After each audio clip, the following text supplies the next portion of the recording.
Salam alaikum. Wa alaykoum salam wa rahmatullah. Ça va, vous allez bien? Alhamdoulilah, et vous, vous allez bien? Oui, très très bien, alhamdulillah. Alhamdoulilah.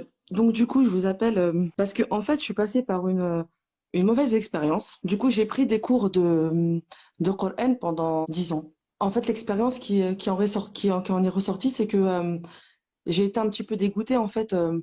Astaghfirullah, ce que je vais dire, mais j'ai été dégoûtée un petit peu de l'islam, en fait, du comportement. Enfin, je suis de mère française et de père tunisien, donc du coup, voilà, je me suis fait, enfin, j'ai porté le hijab, ça fait 10 ans. Bon, ma salade, ça se passait bien, et je suis rentrée dans des cours, et du coup, au final, ça s'est mal passé. La professeure qui m'a enseigné, enfin, les cours de Coran, à la fin, ça s'est très très mal passé. On a fait la Ramadan ensemble, ça s'est mal passé. Et en finale, enfin, je vais pas dire que je me suis fait virer des cours, mais on s'est pas entendu. Et du coup, j'ai une grosse depuis baisse de foi. Et j'ai du mal à faire mes salades, j'ai du mal à reprendre des cours, à ouvrir mon Coran. C'est quelque chose pour moi, de difficile. C'est quoi les genres de problèmes qu'il y a eu en fait? C'est quoi? Elle était dure dans son enseignement, elle vous mettait la Bah, en fait, pression. elle était dure, en fait. Déjà, j'avais perdu un enfant il y a 4 ans et du coup, à la naissance, et c'est elle qui l'a lavé. Et du coup, quand on est parti faire la Ramadan ensemble, et ben, les hôtels où on a été, c'était vraiment catastrophique. Et du coup, je me suis permise de dire que j'étais pas contente et m'a reproché, moi j'ai lavé ta fille, et toi tu parles. Enfin, c'était vraiment, enfin avec le recul, j'ai l'impression que c'était une secte. C'était vraiment, il fallait faire tout ce qu'elle disait, tout ce qu'elle voulait, tout. Si que t'allais pas dans son sens, ben ça n'allait pas. Si j'apprenais Elle pas met ma la page, pression en fait. voilà, si j'apprenais plus par plaisir. Je vais pas dénigrer. Enfin, on a appris, alhamdoulilah. Je veux pas dire qu'elle nous a pas appris. Enfin, ça a été le sebeb. Moi, j'ai appris beaucoup de Ouais, surat mais j'ai Baqarah. envie de vous dire, si vous apprenez comme ça pour être dégoûté, on se pose la question de l'utilité de cette manière d'enseigner en fait. Non, j'ai 4 enfants, j'ai des grandes filles qui sont au lycée, j'ai un fils qui a 12 ans. J'essaie enfin, d'être derrière eux au maximum, de leur montrer, enfin, la salade, enfin, de leur expliquer aussi, enfin, de leur donner envie de faire la prière surtout. C'est pas leur dire, fais la prière et non, faut leur expliquer pourquoi il faut aimer faire la fin. Faut leur donner aussi, enfin, faut qu'ils sachent qui est Allah aussi pour qu'ils aiment faire la prière. Donc, faut que je leur explique tout le temps. C'est compliqué. Vous avez vu, les adolescents de maintenant, c'est pas évident. Mais je sais pas. Enfin, franchement, c'est un cheminement là. 10 ans, c'était. Et là, en J'en suis fait, ressortie. vous en êtes où aujourd'hui? Vous en êtes dans quoi aujourd'hui?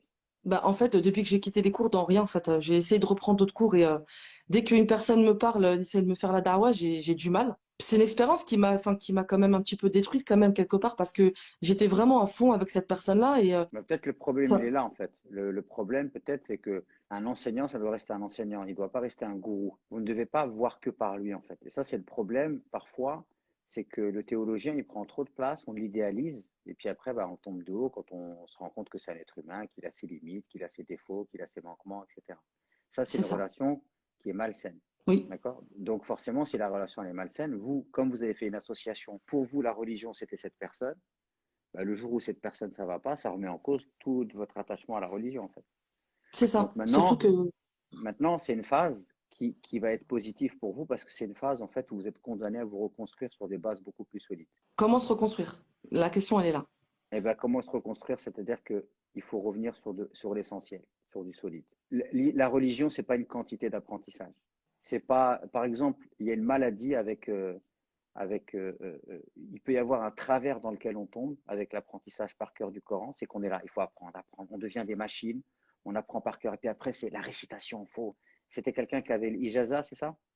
Donc Oui, très, on apprenait très, comme très, t'as vu. très, très exigeante dans la manière de réciter. Makharij al-huruf, la fakhamra, la ta ta ta ta. Mais c'était pire Ça, que ça. Moi, j'ai commencé. ça crée une mentalité chez certaines personnes où c'est vraiment excessif, c'est vraiment exagéré. Et c'est pas moi qui le dis, hein. Vous avez l'un des plus grands récitateurs, c'est Sheikh Al-Ma'asarawi, l'Égyptien. Il y a plusieurs écoles dans la manière d'enseigner le Coran. Oui, Et l'école, généralement, qui est enseignée en France, c'est parmi les plus dures, les plus strictes. C'est pas une d'accord. science exacte, hein, tout ce qui est makharij, c'est pas une science qui est exacte, hein. Et Le donc, il y a des tajwid. gens, ouais, c'est pas une science exacte. Il y Ouais, a des mais ça choses nous a qui, fait, ça m'a enfin, astaghfirullah, je veux pas dire dégoûté, mais je suis arrivée, je connaissais que Qul Huwallahu Ahad. Du coup, quand après on a appris Surat Baqara avec Tajwid, c'était beau, mais à la fin c'était épuisant. J'avais pas le plaisir d'apprendre. Honnêtement, pour moi, c'est vrai que bah, la c'est pour ça que je prononciation vous c'est dis que important. cette école, cette méthodologie, cette vision, si elle n'est pas accompagnée avec, par exemple, de l'éducation, avec de la prise en compte des rythmes de chacun, bah, en fait, ça peut créer quelque chose de vraiment mauvais. D'accord? Moi, j'ai pas D'accord. mal de sœurs qui sont venues me voir, qui m'ont dit, bah voilà, je suis là, je suis parti, j'ai appris Al-Baqarah, Al-Imran, mais je déteste ma prof, la manière dont on les reprend, c'est dur, elle est hautaine, on n'a plus le goût. En fait, ils sont en train de nous dégoûter du Coran, quoi. Donc déjà, premièrement, on n'est pas obligé d'apprendre le Coran par cœur. On est tous différents. Il y en a qui peuvent l'apprendre facilement par cœur, d'autres pour qui c'est très difficile. Euh, le plus important, c'est quoi? C'est ce que vous tirez comme signification du Coran, avec laquelle vous allez faire en sorte que votre cœur va s'imprégner, que votre comportement va changer. C'est ça le plus important. Mais si, par exemple, ceux qui apprennent le Coran avec cette dureté, ben, ils n'ont pas, eux, lu le Coran suffisamment pour voir que Allah, il est doux, qu'il aime la douceur, qu'il est miséricordieux pour transmettre cette miséricorde quand ils enseignent le Coran aux gens. Bah, c'est vrai qu'il y a d'autres sœurs qui sont sorties de ces cours et quand j'aurais jamais pensé qu'elles allaient sortir de ces cours et qui sont venues vers moi, qui m'ont dit on s'excuse, on t'a pas rappelé depuis, ils m'ont dit si on était lobotisés parce que moi quand je suis sortie, je me suis dit mince, personne n'appelle, personne demande après 10 ans et il y a plein de gens qui s'en sont rendus compte qu'elle était. Je remets pas en cause, attention, elle m'a appris beaucoup de choses, hein, cette femme-là. Mais il y a une partie de moi qui a du mal à se reconstruire et je pense que ça va être le plus dur. Est-ce que vous pensez une question qu'on peut apprendre tout seul à la maison, honnêtement? En fait, déjà, il faut redéfinir ce que c'est que l'apprentissage. Ben, j'avais commencé à prendre Regardez, Surat écoutez, Youssef et je l'ai pas écoutez, terminé. la meilleure école d'enseignement du Coran, c'est celle d'Allah. Et le meilleur élève, c'est le prophète. Et le prophète, pour apprendre tout le Coran par cœur, il a mis 23 ans. Donc, vous pouvez très. Aujourd'hui, vous, maintenant, vous avez cette femme-là, elle vous a quand même donné des choses positives. Vous avez une récitation qui doit être correcte. Bah, On déjà, essaye. peut-être que. Voilà, mais en tout cas, voilà, c'est correct. Le but du jeu maintenant, c'est quoi? Oubliez même peut-être l'apprentissage. Vous savez ce que vous faites aujourd'hui? Bah, premièrement, si vous pouvez prier la nuit pour réviser ce que vous avez appris, pour ne pas l'oublier. Et deuxièmement, réservez un moment dans la journée dans lequel vous vous asseyez pour lire des passages du Coran avec l'envie de le méditer.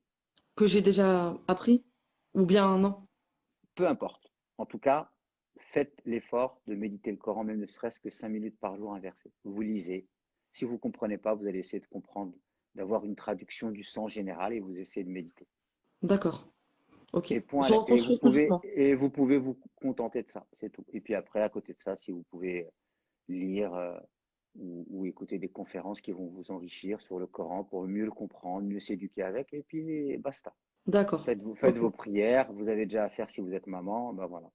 On a fait, ouais, ouais, bien sûr. Déjà, quand je fais mes 5 prières par jour, je me dis, Alhamdoulilah, déjà, c'est comme si on a l'impression que quand on sort d'un groupe, eh ben, on est puni, en fait, car là, il nous veut pas le bien. Enfin, on se dit ça au début, hein. Non, je suis sortie d'un groupe. Ça y est, Allah, il m'a puni. Mais en fin de compte, non. Je pense qu'on arrive au bout des limites. Peut-être aussi, on arrive au bout de nos Et limites. Voilà. donnez-vous du temps de peut-être trouver une autre personne avec qui vous allez pouvoir profiter de son expérience, et focaliser sur la spiritualité. Oui, là, d'accord. Ok. Très bien. Vous avez connu ça, là, 10 ans de rigueur, de trucs, d'apprentissage, de quantité. Ben, c'est une expérience, c'est bien, il y a du bien aussi. Maintenant, passez à autre chose, focalisez sur autre chose, allez essayer de se rencontrer d'autres types de personnes avec une autre vision, enrichissez-vous. Mais par contre, servez-vous de ce que vous avez eu. Ne considérez pas qu'ils sont parfaits, ces gens-là. Gardez votre sens D'accord. critique, Très bien. gardez votre indépendance intellectuelle. Voilà. On n'a pas besoin d'être dans des groupes fermés pour avancer. C'est vrai. Ben, c'était quand j'avais porté le hijab. Au début, je me suis dit, ben, comme tu portes le hijab, au moins essaye de faire des cours pour comprendre pourquoi tu le portes, comment, enfin, essayer d'apprendre. Bon, après, je vais essayer de faire en sorte qu'Allah ne me noircit pas le cœur de prendre, enfin, de garder les bons côtés qu'il y a eu quand même. Voilà, tournez la page et dites, vous savez, il y a un proverbe enfin, c'est pas un proverbe, mais il y a une phrase que j'aime bien dire qui peut être blessante, mais c'est pas pour vous blesser, mais c'est pour vous aider. Donc vous n'allez pas vous fâcher, je vais vous la dire. Quand on se fait arnaquer, c'est parce qu'on est arnaquable. On m'a dit que j'étais naïve. Non, mais c'est sûr. Non, Donc mais de toute façon, ça veut dire que si vous êtes tombé sous l'emprise d'une personne bah, elle a sa part de responsabilité, mais aussi vous avez la vôtre. Donc maintenant, il faut que ça vous serve de leçon pour que vous puissiez sortir de ça, vous projeter dans d'autres types de relations, mais dans lesquelles vous n'allez pas vous faire avoir comme ça. c'est clair. Non, non, mais ça, de toute façon, on va essayer. Ouais, non, mais vous avez raison. J'étais arnaquable et c'est ça qui fait le plus mal de se dire, oh mince, on m'a contrôlé pendant tant de temps. Mais bon. La Raleb, c'est pas grave. Il y aura du positif, Inch'Allah, pour la suite, j'espère. Inch'Allah, vous êtes fait arnaquer, vous repartez avec l'apprentissage par cœur de Surat al-Baqarah, ça va. Alhamdoulilah, on essaie, on avait commencé sur la Youssef, mais je l'ai pas fini. même cette femme-là dont vous parlez que je ne connais pas, hein, je pense pas qu'il y a que du mauvais ou du bien chez elle. C'est les gens, ils sont complexes, ils sont comme ça. Ils vous donnent du bien, ils vous font du mal. Bah, tournez la page, passez à autre chose. Inch'Allah, ouais. On va essayer. Retenez le bien, ce qui vous a fait mal, bah, etc. Soignez-le. Les erreurs dans lesquelles vous êtes tombé, tirez-en les leçons pour pouvoir continuer à avancer et pas reproduire le même schéma. Inch'Allah, on va s'orienter vers d'autres horizons un petit peu plus. On va voir, ouais, Inch'Allah, il n'y a pas de souci. En tout cas, merci beaucoup. C'est gentil, barakallah Je vous fik. en prie, fait que baraka, salam Salam alaikum. alaikum.